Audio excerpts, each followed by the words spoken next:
러시아의 황제 니콜라이가 하루는 군대 진영으로 시찰을 나갔다고 합니다. 군인들이 모여있는 지역에 이른 아침부터 일어나서 평범한 간소한 복장으로 차려입고 군인들이 어떻게 생활하고 있는지 보기 위해서 시찰을 나갔다고 합니다. 황제가 일일이 돌아다니는 경우가 많지는 않으니까 그에게는 좀 낯선 지역을 둘러보고 나서 돌아오는 길에 갈림길에 이르렀는데 길이 좀 헷갈리는 겁니다. 때마침 거기 서 있던 한 군인에게 자기가 가려고 하는 방향이 어디인지 물었습니다. 그런데 이 군인의 태도가 굉장히 과관입니다. 배를 쑥 내밀고 한 손에는 담배를 피우면서 반말로 아마 그냥 일개 사병이라고 생각했나 봅니다. 평복을 입고 있는 이 황제를 향해서 담배를 쥔 손으로 가르치면서 저리 가, 이렇게 반말로 마치 아랫사람에게 하듯이 이야기를 합니다. 황제가 고개를 갸우뚱하면서 그 말을 듣고 아무 말 없이 그쪽으로 발걸음을 향합니다. 근데 한 두세 금 걷다 보니까 저 군인이 도대체 계급이 얼마나 높기에 저렇게 대단한 자세를 취하고 있을까 궁금했던 모양입니다. 그래서 다시 돌아와서 실례지만, 굉장히 예를 갖추어서 실례지만 혹시 당신의 계급이 어떤지 물어봐도 되겠습니까? 물어봤더니 마침 잘됐다는 듯이 이 군인이 맞춰보라고 한번, 그러면 자네가 한번 맞춰보라고, 내 계급이 어떤지 이야기를 합니다. 그래서 황제가 맞추기를 시작합니다. 한 상사쯤 되십니까? 아니야, 그보다는 높지. 한 소위쯤 되십니까? 아니, 그보다도 높아. 굉장히 자랑스러운 모습으로 그렇게 얘기를 합니다. 그럼 중위쯤 되십니까? 그랬더니 아니야, 난 대위야. 한 대위 계급을 갖고서 굉장히 꽤 높은 계급이라고 생각을 했나 봅니다. 여자분들은 군대 계급에 좀 익숙하지 않으실 수도 있는데 대위 위에 소령, 중령, 대령이 있고요. 그 위에 장군들이 있습니다. 사실상 그렇게 높은 계급은 아닌 거죠. 그래서 이 황제가, 니콜라이 황제가 그 말을 듣고 그러시군요, 대단하십니다, 칭찬을 하고 돌아서서 다시 가던 길로 갑니다. 근데 이번에는 이 장교가 좀 궁금했나 봅니다. 그래, 자네는 계급이 뭔가 불러세우더니 물어봅니다. 그러니까 이 황제도 미소를 띠면서 이번에는 대위님께서 한번 맞춰보시죠, 얘기를 합니다. 그래, 자네 한 일병쯤 되나? 작대기 2개가 일병입니다. 아니요, 그보다는 좀 높습니다. 그래? 그러면 한 상병쯤 되나? 아니요, 사실은 그거보다는 훨씬 높습니다. 그래? 그럼 한 소위쯤 되나? 아니요, 그보다도 높습니다. 그러면 중위쯤 되나? 그러니까 그보다도 높습니다. 그러니까 이 대위의 태도가 갑자기 겸손해지기 시작합니다. 최소한 자기보다는 동급이라는 얘기입니다. 중위보다 높다면. 그래서 그러면 자네도 나와 같은 대위인가? 물어봤더니 아니요, 저는 사실 그보다는 훨씬 높습니다. 그래? 갑자기 반말이 이제 존댓말로 바뀝니다. 그렇군요. 그럼 당신의 계급이 어떻게 됩니까? 물어봤더니 이 사람아, 내가 이 나라의 황제 니콜라이라네, 대답을 합니다. 깜놀했겠죠, 애들 말로 진짜. 어떻게 보면 굉장히 우스꽝스러운 일화 같은데 그냥 간과해서 넘어갈 수 없는 것이 우리들의 어떤 영적인 교만한 모습을 비추어 보는 것 같기도 합니다. 이 대위의 교만한 자세가 어쩌면 우리가 일상에서 행하는, 무심코 행하는 그 교만한 태도를 비추고 있는 것은 아닌지 해서 한편으로 웃으면서도 한편으로는 가볍게 여길 수만은 없습니다. 사도 바울이 계속해서 고린도전서에서 고린도 교회 성도들을 향해서 계속 주고 있는 메시지가 바로 그것입니다. 여러분이 지금 영적인 교만 상태에 빠져 있습니다. 제발 그 영적 교만 상태를 버리고 하나님의 자리를 차지하고 하나님께서 하실 역할을 대신하려는 그 자리를 박차고 나와서 겸손한 태도로 나와 함께 예수 그리스도를 쫓아갑시다, 이 이야기를 하고 있습니다. 오늘의 본문 말씀도 다른 주제가 아니라 바로 영적인 교만에 대해서 철저하게 경계하는 내용을 이야기하고 있습니다. 우리가 읽었던 6절 말씀에 보면 형제들아, 내가 너희를 위하여, 사도 바울은 뒷부분에 우리가 이제 보게 되겠지만 고린도 교회 성도들을 마치 비꼬듯이 신랄한 비난을 가하는 내용들이 나옵니다. 풍자하면서 어떻게 보면 비꼬는 것 같은 표현들이 많이 나오는데 사도 바울의 본심은 고린도 교회 성도들을 놀리거나 일방적으로 비난하려는 것이 아니라 정말로 그들의 영적인 성장을 위해서 기도하는 마음으로 이 글을 쓰고 있습니다. 그리고 이 일에 나와 아볼로가 본을 보였다라고 표현을 합니다. 이 일이라는 것은 우리가 지난 시간에 살펴보았던 것처럼 사람들의 판단을 절대화하지 않는 태도를 말합니다. 내가 나 스스로도 판단하지 않거니와 누구에게도 판단받지 아니하고 오직 하나님 앞에서 판단받겠다. 어쩔 수 없이 우리가 인간으로 살아가면서 판단받는 일들이 있겠지만 그럼에도 불구하고 사람의 판단을 절대화하지는 않겠다는 그 가르침을 이야기합니다. 이 일에 있어서 사도 바울도 또 아볼로도 모범을 보였습니다.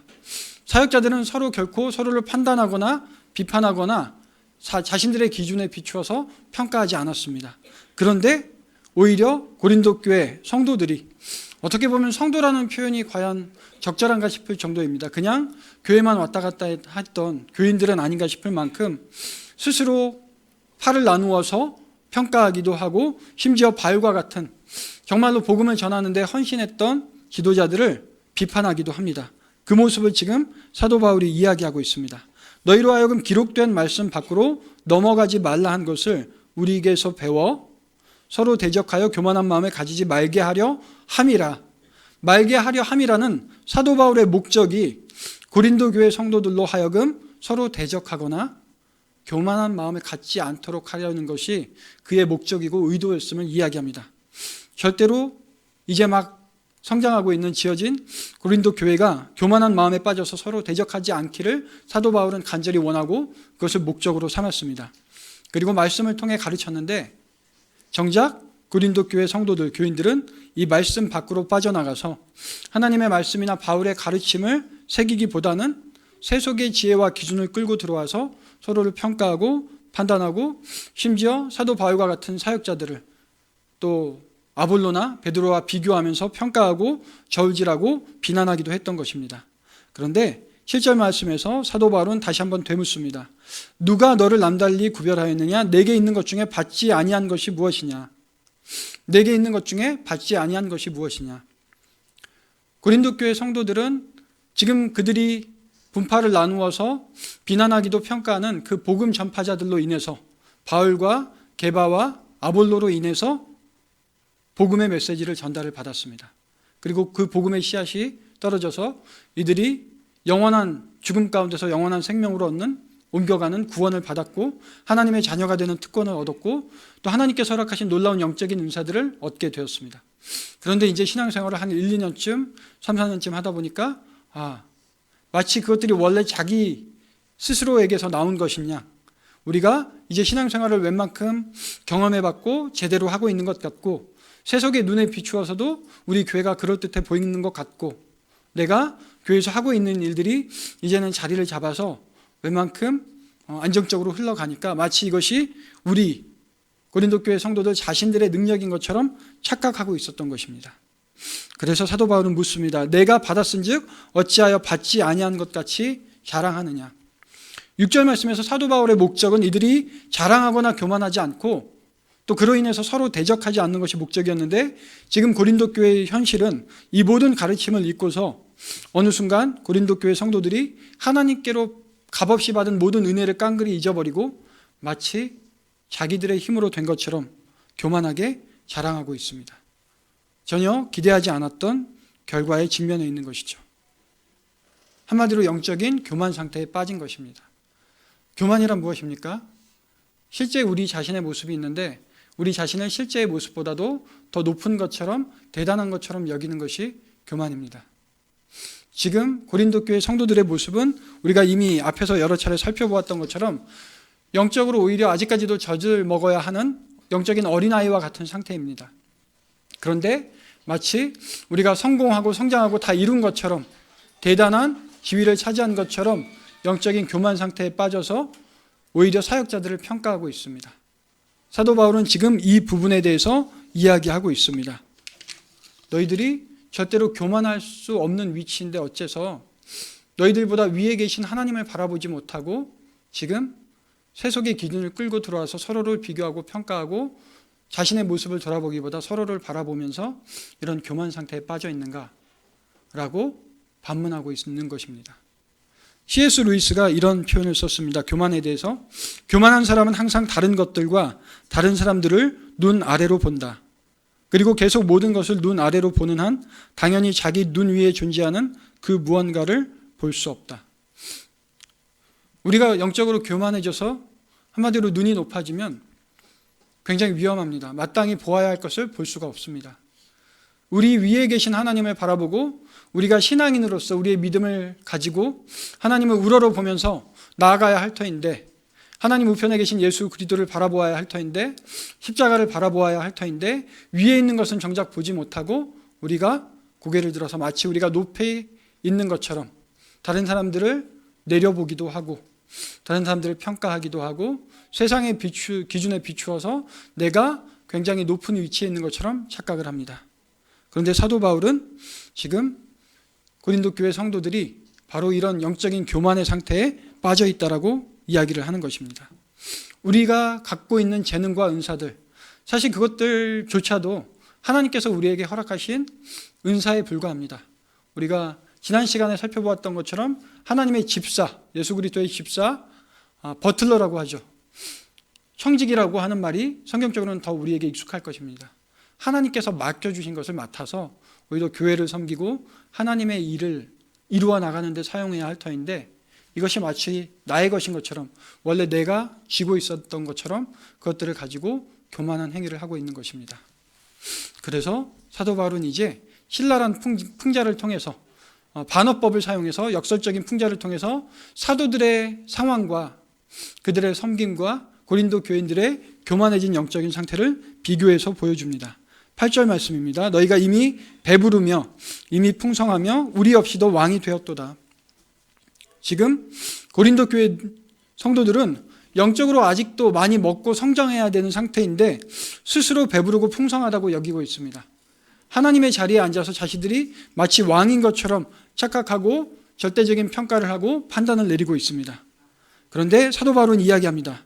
우리가 너희와 함께 왕노릇하기 위하여 참으로 너희가 왕이 되기를 원하노라. 만약에 정말로 이들이 왕이 될 만한 자격이 있고 왕의 자리에 앉을 만한 그런 격을 갖추고 있다면 믿음의 형제된 바울도 게바도 아볼로도 반대할 이유가 전혀 없습니다. 이들을 위해서 기도하고 헌신했던 이 바울과 말씀 사역자들도 이 고린도 교회 성도들이 정말로 왕의 자리에 앉아서 함께 왕노릇해도 좋다라고 이야기를 합니다. 하지만 이것은 그들의 바램일 뿐, 그들의 착각과 그들의 환상일 뿐, 실제 그들의 상태는 절대로 왕노릇할 만한 상태가 되지 못하는 것입니다.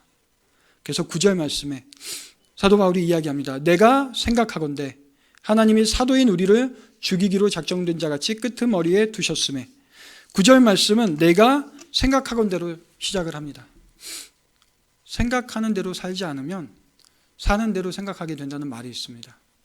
우리가 하나님께서 허락하신 말씀의 기준에 비추어서 충분히 깊이 있게 생각하고 그리고 판단하고 행동하고 살아가야 할 터인데, 우리가 먼저 행동하고 우리의 행동을 정당하기 위해서 우리의 사고방식을 그것을 합리화하는 데 뜯어 맞추고 계속해서 자기의 잘못된 행동을 되풀이한다면 끊임없이 자기 꾀에 빠져 사는 어리석은 자, 마치 아까 그 교만했던 대위와도 별반 다를 바 없는 모습일 것입니다.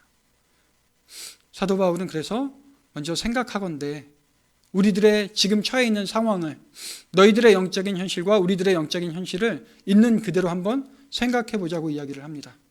영적인 거울에 비추어서 바라보자고 이야기를 합니다. 그리고 그들의 상태가 어떠한지, 우리의 상태가 어떠한지 그들이 판단할 수 있도록 그림을 그려서 보여줍니다.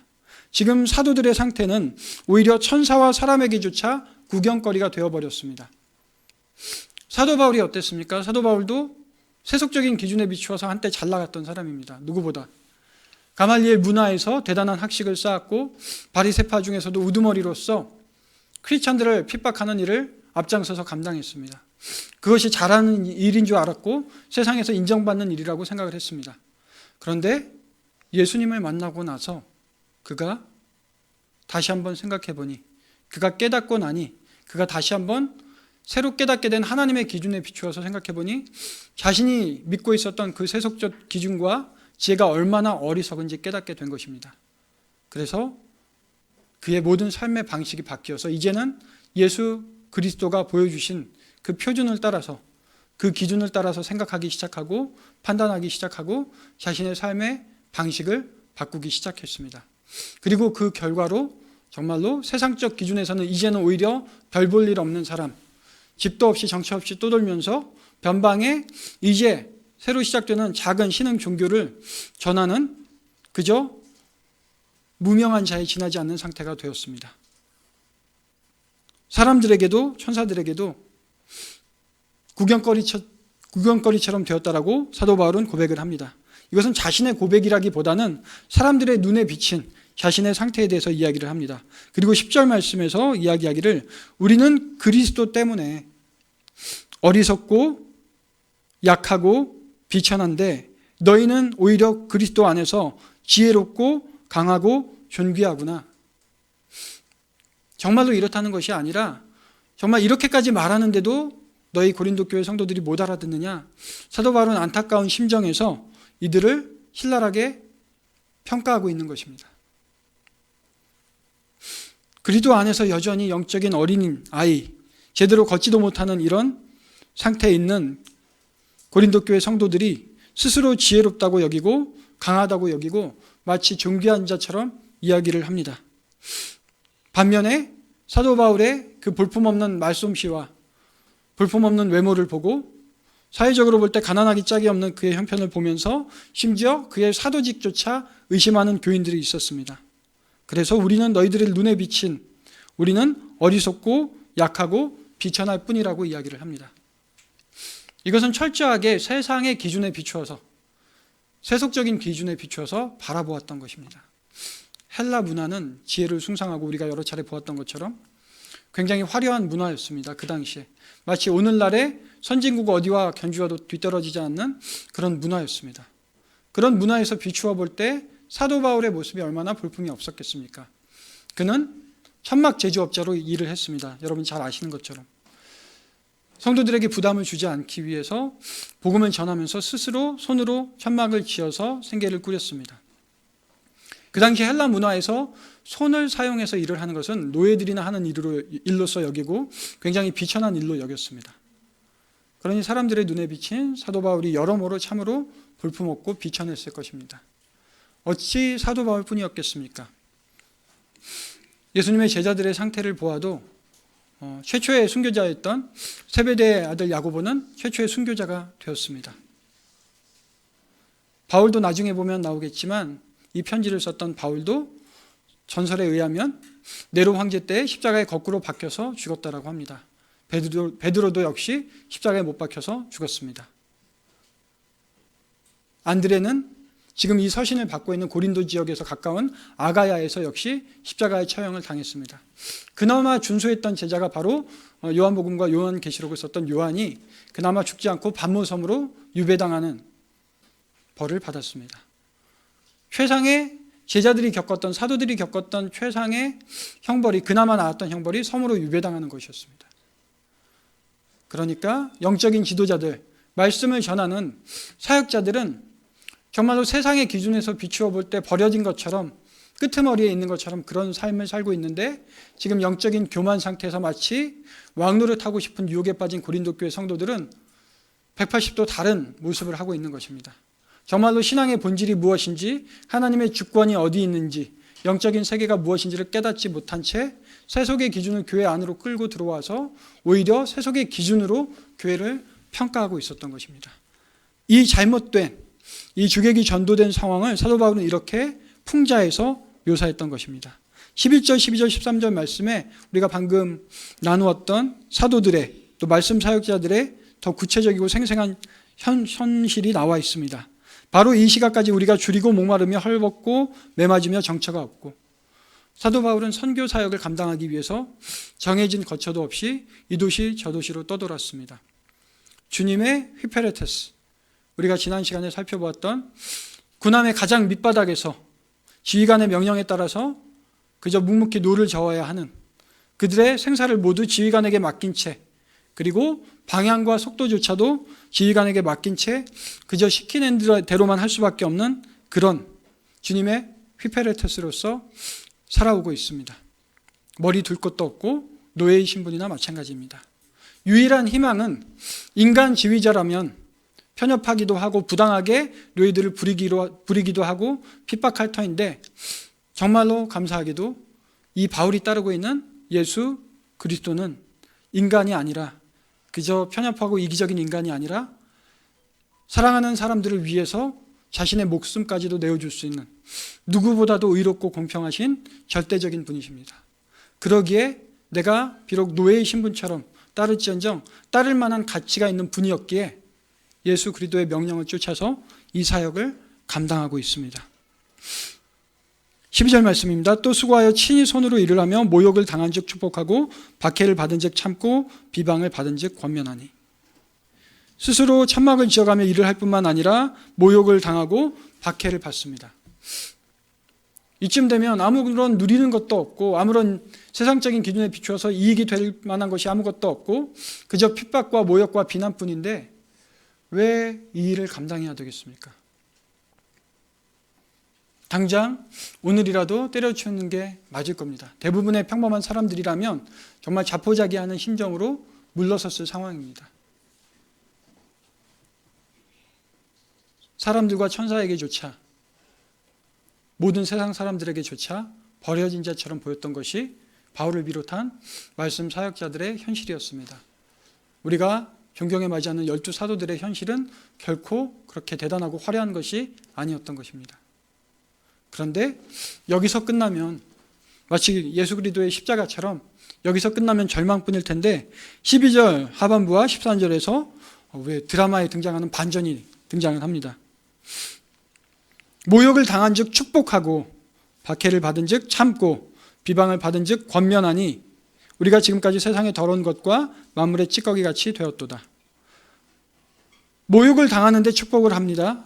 박해를 받는데 참아냅니다. 비방을 받는데 오히려 그들을 위해서 그들의 영적인 유익을 위해서 권면을 합니다. 어떻게 사람이 이 일들을 모두 감당할 수 있겠습니까? 사도 바울 역시 그가 만났던 예수님, 지금 그 안에 역사하시는 성령님의 능력이 아니고서는 감당할 수 없었던 일입니다. 하나님께서 주셨기에 하나님께서 허락하시고 함께 하시고 능력을 주시기에 하루하루를 그저 주님이 이끄시는 대로 견디면서 참고 인내하면서 나아가고 있습니다. 그리고 심지어 나아가서 모욕을 당하는데 나를 욕하고 돌을 던지는 그 사람들을 위해서 축복을 합니다. 박해를 받는데 그것을 견뎌냅니다. 부당한 비방과 각종 말도 안 되는 소문들이 난무하는데 오히려 그들의 영적인 평안과 성장을 위해서 하나님의 말씀으로 권면합니다. 이게 어떻게 사람의 능력으로 사람의 힘에서 나올 수 있겠습니까?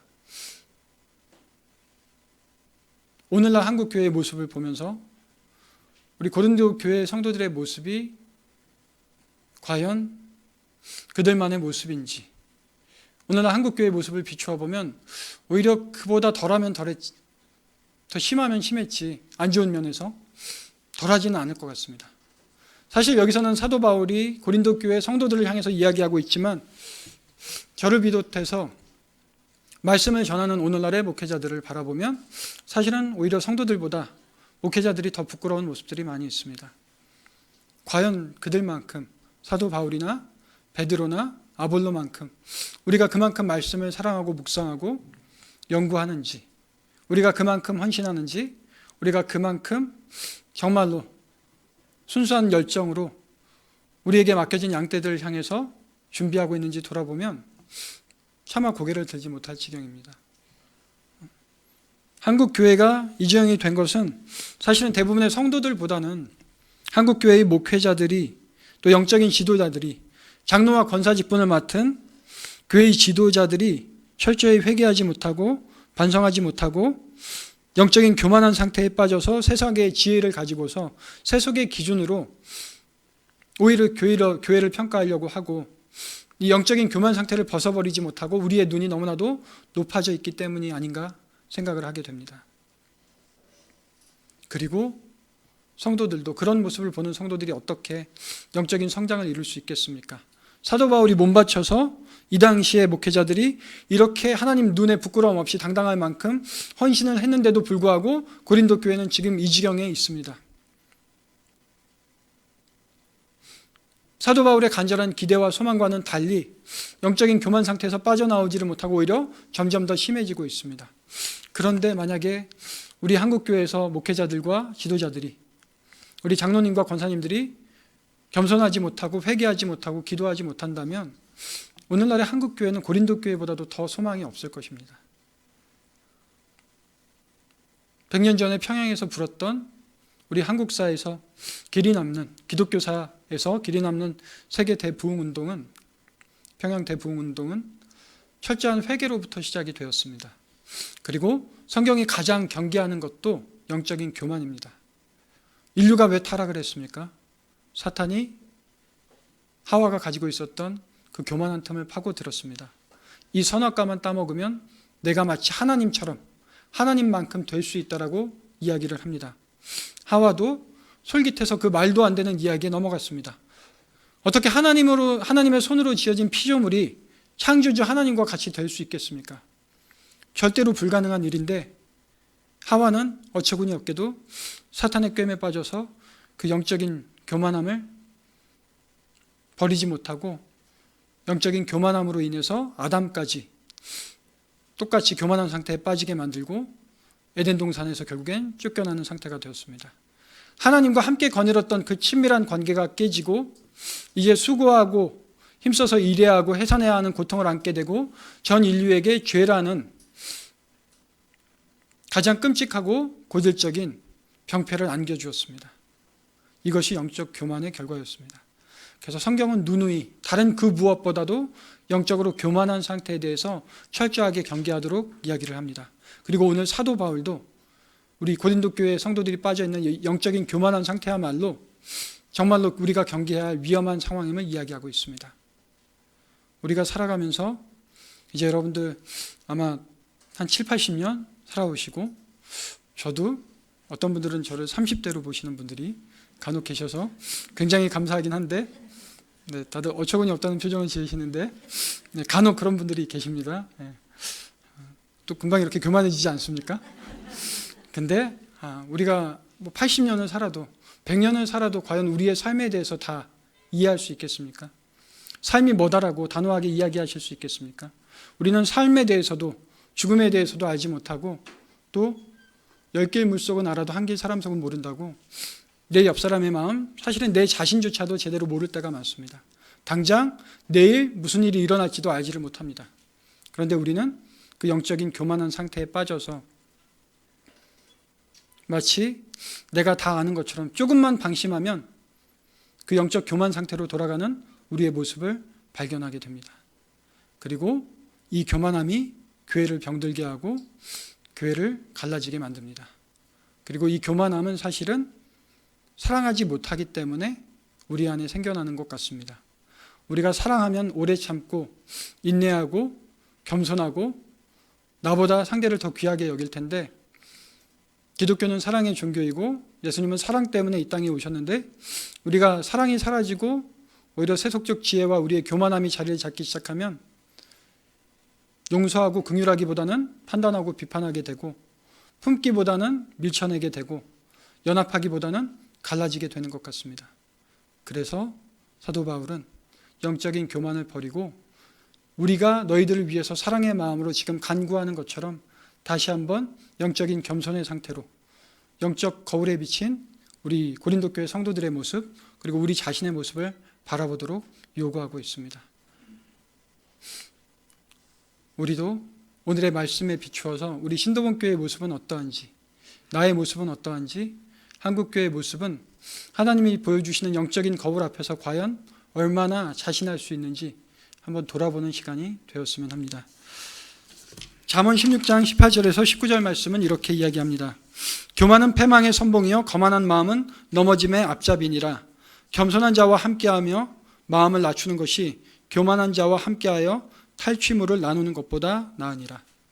우리 찬송가 한 곡 부르고 함께 기도하도록 하겠습니다.